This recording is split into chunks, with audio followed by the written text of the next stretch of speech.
Muy buenas noches a todos. La Rectoría y la Editorial de la Universidad Técnica Nacional les dan la más cordial bienvenida a este acto de presentación del libro Educación para el Buen Vivir, Saberes y Sentires del Pueblo Gaby, escrito por el señor Giovanni Bellucci, docente de esta sede. Esta presentación del libro del señor Bellucci la hacemos en el marco de la lección inaugural del ciclo lectivo de 2019. Nos acompañan como oradores en esta noche el señor Marcelo Prieto, rector de la UTN, el señor Emanuel González, decano de la sede central, el señor José Matarrita, presidente del Consejo Editorial de la UTN, y el señor Giovanni Bellucci, autor del libro que estamos presentando en esta noche. Continuamos ahora con un comentario de este libro, Educación para el Buen Vivir, a cargo del señor Emanuel González, decano de la sede central. Señor Marcelo Prieto Jiménez, rector de la Universidad Técnica Nacional, señores vicerrectores, don Fernando Chávez, que veo por allá, señores decanos, don Roque Ávila, que nos acompaña, don Giovanni Bellucci, investigador académico, autor del libro Educación para el Buen Vivir, Saberes y Sentires del Pueblo Nove, José Matarrita, coordinador de la Cátedra de Humanidades y presidente del Consejo Editorial, directores de carrera, profesores, personal administrativo, estudiantes y familiares también que nos honran hoy con su presencia, el señor Bellucci Giovanni. Es realmente un honor poder estar esta noche en la clase inaugural, motivados por el ingreso de nuevos estudiantes al primer cuatrimestre del año 2019. Un total de 1.610 jóvenes ingresan por primera vez a esta sede y juntos compartimos las esperanzas, sueños e ilusiones que significa el ingreso al sistema universitario. Este gozo se une a poder participar con algunas reflexiones en la presentación del libro Educación para el Buen Vivir, Saberes y Sentires del Pueblo Nove, escrito por el doctor Giovanni Bellucci y publicado por la editorial de la Universidad Técnica Nacional. El doctor Bellucci es un destacado académico, investigador y profesor de esta universidad, la Universidad de Costa Rica, la Universidad Nacional y la Universidad de San Carlos en Guatemala, a quien conozco, respeto y admiro por su tenacidad, disciplina y pasión por su trabajo con pueblos indígenas. Desde el antiguo Colegio Universitario de Alajuela, entidad que liderara la creación de la Universidad Técnica Nacional. Con el objetivo de poder contextualizar el libro, quisiera iniciar con la siguiente premisa de partida, citado en el siguiente párrafo. La educación tiene potenciales de revertir el deterioro y la violencia cultural que sufren las comunidades indígenas, producto del proceso de colonización que han soportado en múltiples formas. El histórico despojo de las tierras, la injerencia de las iglesias, la influencia de los medios de comunicación de masas, la imposición del modelo extractivista y de los monocultivos y la imposición educativa han provocado daño ambiental y profundizando las condiciones de pobreza material que enfrentan las familias indígenas en todo el continente. En relación con lo anterior, el interés de esta investigación que sustenta la fundamentación de este libro, nos plantea el doctor Bellucci, está centrado en las cosmovisiones indígenas que deben de considerarse para el diseño de las políticas educativas, de manera que fomenten el fortalecimiento y recuperación de tradiciones, valores, espiritualidad y propiciar el buen vivir dentro y fuera de los territorios indígenas. El reconocimiento de estos valores ancestrales y cómo se transmiten legitima prácticas que habiendo sido desintegradas por los centros de poder hegemónicos garantizan la existencia material y cultural de las comunidades indígenas.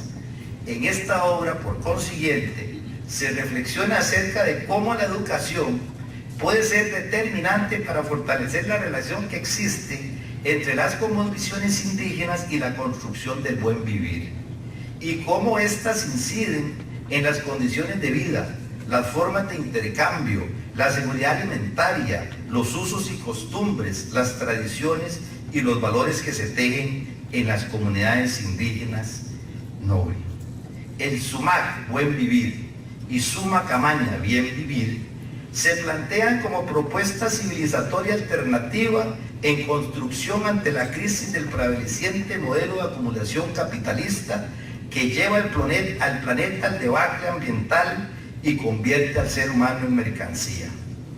Para lograr lo anterior, la construcción de este libro se fundamenta en una investigación participativa que se construye mediante propuestas metodológicas colectivas, mediante el trabajo en equipo con diversos actores, estudiantes indígenas de la Licenciatura de Educación Rural del CIDE, Centro de Educación y Docencia en Educación de la Universidad Nacional, líderes locales y comunitarios, para la cual el autor procede a utilizar procedimientos de rigor propios de la investigación etnográfica, logrando una acertada y vigorosa profundización del estado del arte, desarrollando una mirada diáfana en la observación de los participantes, los relatos sociohistóricos, la entrevista estructurada, el grupo focal, el diálogo de saberes, seres, sentires.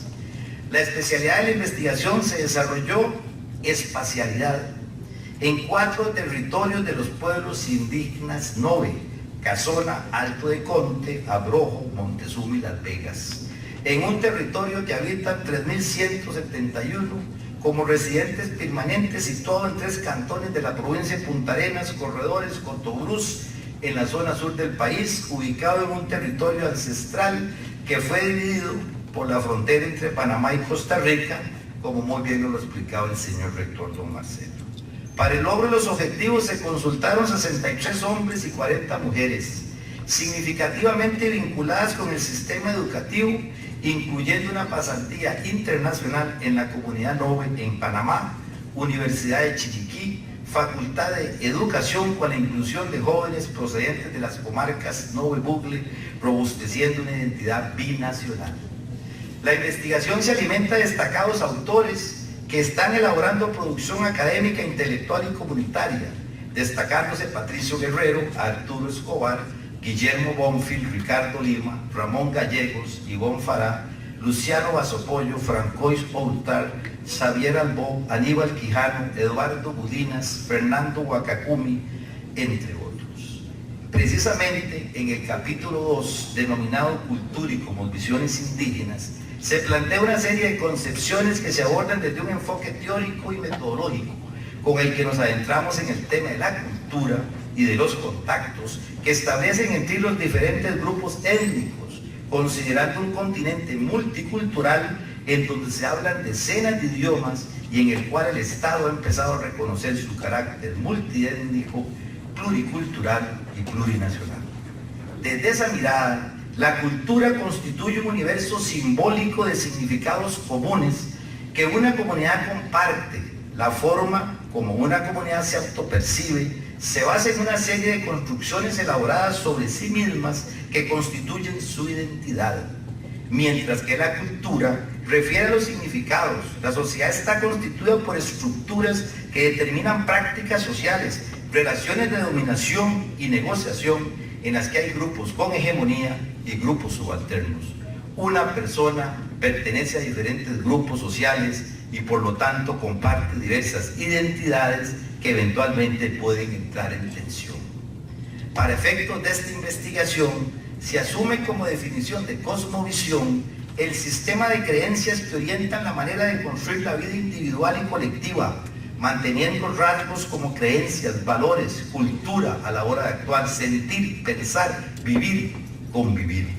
Es la forma de ver la vida y el mundo, con los elementos que rigen como vivir, pensar, actuar de los pueblos indígenas en relación con la naturaleza, la espiritualidad y el ser humano. La construcción de otro mundo posible requiere revisar los marcos epistémicos hegemónicos e incorporar las sabidurías insurgentes que fueron negadas, subalternizadas por la razón occidental. Este desafío es fundamental. Los pueblos de la Abya Yala, en la lengua del pueblo Puna, significa tierra madura, tierra viva, tierra en florecimiento y es sinónimo de América. Han sobrevivido más de 500 años a todo tipo de embates militares, culturales, educativos, productivos. Su sobrevivencia solo es explicable porque ha estado fundamentado en saberes alternativos, en lo epistémico, en lo político y lo ético. Son precisamente esos saberes los que sientan la base de una propuesta civilizatoria alternativa frente a la barbarie que el capitalismo occidental está empujando a la humanidad. La construcción del buen vivir no se limita a los saberes ancestrales, reivindica los mejores aportes de otras culturas, pero asume como postulado central la defensa de la vida, bajo la concepción de que todo está interrelacionado.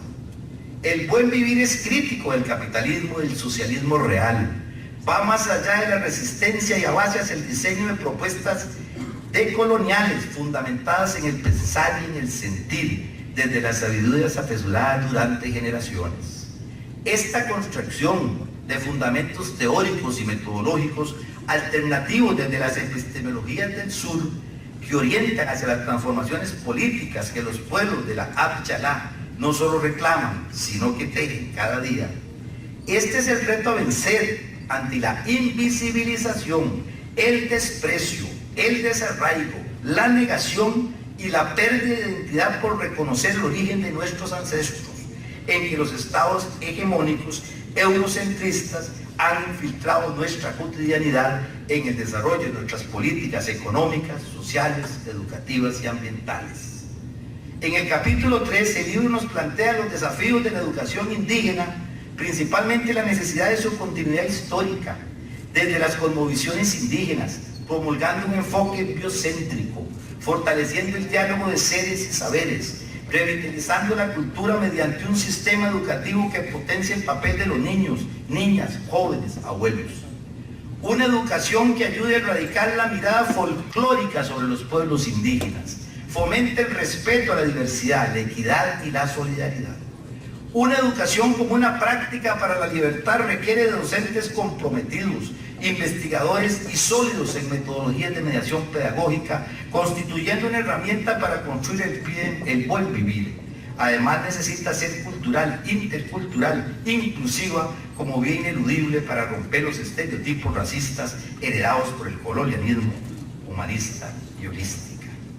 La educación es intercultural y pertinente cuando reconoce en las y los ancianos el atesoramiento de los saberes ancestrales en sus mujeres, el papel protagónico al transmitir la cultura mediante el idioma materno en los niños y las niñas, la capacidad de aprender soñando y jugando en los hombres, la posibilidad de la ternura y cuando asume críticamente las experiencias y saberes que han desarrollado otros pueblos. Para construir una educación indígena que favorezca el buen vivir, son fundamentales las cosmovisiones sobre la concepción de mundo y la relación con la madre tierra, naturaleza, que están estrechamente ligadas con la forma con que se sueña y asume la vida en las comunidades indígenas, a diferencia de la cultura occidental que coloca la naturaleza al servicio del hombre. Los pueblos indígenas comprenden que los humanos son un elemento más de la madre tierra. Hay 4 principios en las comunidades indígenas que orientan la vida de los pueblos, que se transmiten de forma oral y práctica de una generación a otra y que fundamentan, entre otros ámbitos, el trabajo productivo, el cultivo de la tierra, la cría de animales, la preservación de los bosques, del agua como seres vivos. Estos principios están en la base del buen vivir, porque regulan las relaciones entre las personas, las familias y los grupos sociales. Es importante considerar que forman parte de la cosmovisión del grupo Nobe. Nos referimos a relacionalidad. Todo está relacionado con todo. Correspondencia, todo vuelve al todo. Complementariedad, todo es par y complemento. Reciprocidad, a todo le corresponde una acción complementaria. Es claro que estos principios se oponen al modelo que rige la economía actual y en donde estamos inmersos la mayoría de la población humana, nos está llevando a una desaparición de lo que percibimos hoy en día como la vida en el planeta. La vida y la tierra como ente Gaia, en su autoorganización, ha sido capaz de soportar crisis similares como la caída de grandes meteoros, los ciclos de Milankovitch, la dinámica geológica con grandes emisiones de gases y cenizas en la atmósfera, entre otros cataclismos que causan cambios en la temperatura promedio de la superficie de la Tierra, acabando con la mayor parte de las especies vivientes que existen al momento de ocurrencia de la catástrofe. Para Gaia, comunidad de vida, los seres humanos violamos sus principios ecosistémicos que permiten el equilibrio dinámico que al fin y al cabo también es nuestro. Por lo tanto, lo hacemos con nosotros mismos. Que la vida quiera desaparecer de la misma vida es nuevo en la historia de Gaia. Y la economía está jugando un papel muy importante en este proceso. Se nos ha olvidado que el ser humano puede, si quiere, ejercer su libertad de manera positiva y armoniosa dentro de la comunidad de vida, como un miembro más de la misma y no como aquel que tiene poder y dominio sobre la naturaleza. Actitud soberbia en contra de la vida, que se refleja en las condiciones a que nos ha llevado una economía basada en la extracción, la creación de riqueza de forma irresponsable, en la disparidad, en la calidad de vida de los seres humanos.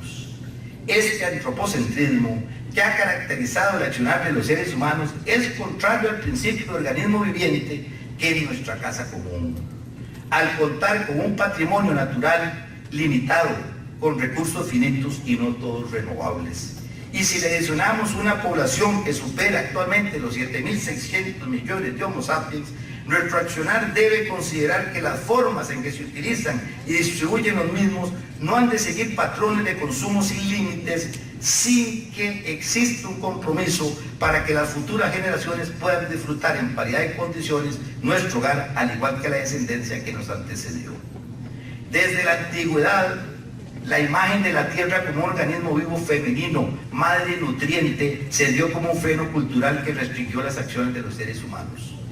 Uno no está dispuesto a matar a la madre, ni a acabar sus entrañas en busca de oro o mutilar su cuerpo. Mientras la tierra se considerara viva y sensible, se consideraría una falla del comportamiento ético humano de al estar actos destructivos contra ella. Estos frenos culturales desaparecieron con la mecanización de la ciencia. La visión cartesiana del universo como sistema mecánico proveyó un permiso científico para la manipulación y explotación de la naturaleza, de lo femenino que se ha hecho típica de la cultura occidental. De hecho, el mismo Descartes compartió la visión de Bacon de que el propósito de la ciencia era el dominio y control de la naturaleza, afirmando que el conocimiento científico podía usarse para convertirnos en dueños y poseedores de la naturaleza. Estos mismos principios que rompen con la linealidad de la economía y que nuestros ancestros aplican son hoy la ruptura del nuevo paradigma. El físico austriaco Friedrich Capra, el ecuménico Leonardo Boff le denomina a esos principios que les planteé interconexión, flujo cíclico de recursos, asociación y cooperación, y su aplicación se desarrolla en la aplicación de metodologías de sensibilización educativas a través de lo que se denomina ecoalfabetización, aprendiendo de la naturaleza, es decir, comprendiendo los principios de organización de las comunidades ecológicas, ecosistemas, para crear comunidades sostenibles. Para lograr lo anterior se acude a la sabiduría de la naturaleza, influenciando, revitalizando las comunidades y que sus acciones repercutan en los diversos sectores de la sociedad civil, empresas, comunidades y en la definición de acciones políticas. Esto por cuanto existen vínculos comunes entre las comunidades ecológicas y las humanas, al hacer ostensibles los principios de organización como seres vivos, al desarrollar sus actividades en redes cerradas, abiertas a flujos de energía y recursos constantes. En esta ruptura de paradigmas, desde la ingeniería moderna, el químico alemán Michael Braungart y el arquitecto norteamericano William Antono le denominan biomimesis, bio de vida y mimesis de imitar la vida. Es clara la ruptura hacia la construcción de comunidades sostenibles, sustentados en los principios de nuestros ancestros y validados en esta investigación mediante las expresiones manifestadas por el pueblo Nobe, mediante sus valores y espiritualidad, creencias y rituales, su tradición oral, idioma, arte y artesanía, danza y canto, su cosmovisión familiar, alimentación, agricultura y cacería, medicina natural, tierra y territorio. Le decía yo a Giovanni que precisamente cuando yo desarrollaba la tesis doctoral sobre comunidades sostenibles, los grandes gurú que yo planteaba, Frígiot Capra, Leonardo Boff, Maturana, Varela, con los principios de autopoiesis y de autoorganización, ¿para qué teníamos que ir tan largo? Ahí estaban nuestros ancestros utilizando esos principios desde hace más de 500 años atrás. Y hoy, entonces, la industria moderna, para poder reconstruir de ese paradigma que nos mata, tiene que volver a utilizar esos principios. Y el pueblo Nove, aquí a 400 kilómetros, pues ya utilizaba esos principios. A manera de cierre, nos plantea el autor: en el apartado de las conclusiones se realiza una revisión pormenorizada de los hallazgos de la investigación, y en las recomendaciones se plantean lineamientos por las personas hacedoras de política pública, que esa es la lógica de la investigación, esa es la lógica de una investigación aplicada, esa es la lógica de la academia, con las comunidades, con la extensión y con modelos que permitan desarrollar acciones políticas. El estudio cumple su objetivo y logra identificar los elementos constitutivos de la cosmovisión del pueblo Nove, que deben considerarse para la educación indígena, desde los testimonios de madres y hombres y mujeres de la cultura Nove que participan en los diálogos de saberes, seres y sentires. Quisiera terminar con esta reflexión que precisamente el autor plantea. La escuela indígena tiene que ayudar a que estos valores asociados con la importancia, defensa del territorio, sean parte del sentir pensar de las y los educadores, así transmitirlos a sus educandos. Eso no contradice el derecho a la niñez indígena de acceder a los avances científicos y tecnológicos de primera línea, pero en el marco de una educación pertinente y contextualizada, recordar que para las abuelas, abuelos, la gran sabiduría reposa en la madre tierra. Por eso la escuela no está dentro de 4 paredes. Las enseñanzas están en todos los elementos que no dispuso a la naturaleza. Muchísimas gracias, Giovanni, por esta obra. Muchísimas gracias al Consejo Editorial y a don Marcelo por esa visión siempre de estar impulsando proyectos de esta magnitud. Usted nos honra hoy con este libro y sin duda enriquece el acervo cultural y dinámico de esta universidad. Muchas gracias, Giovanni.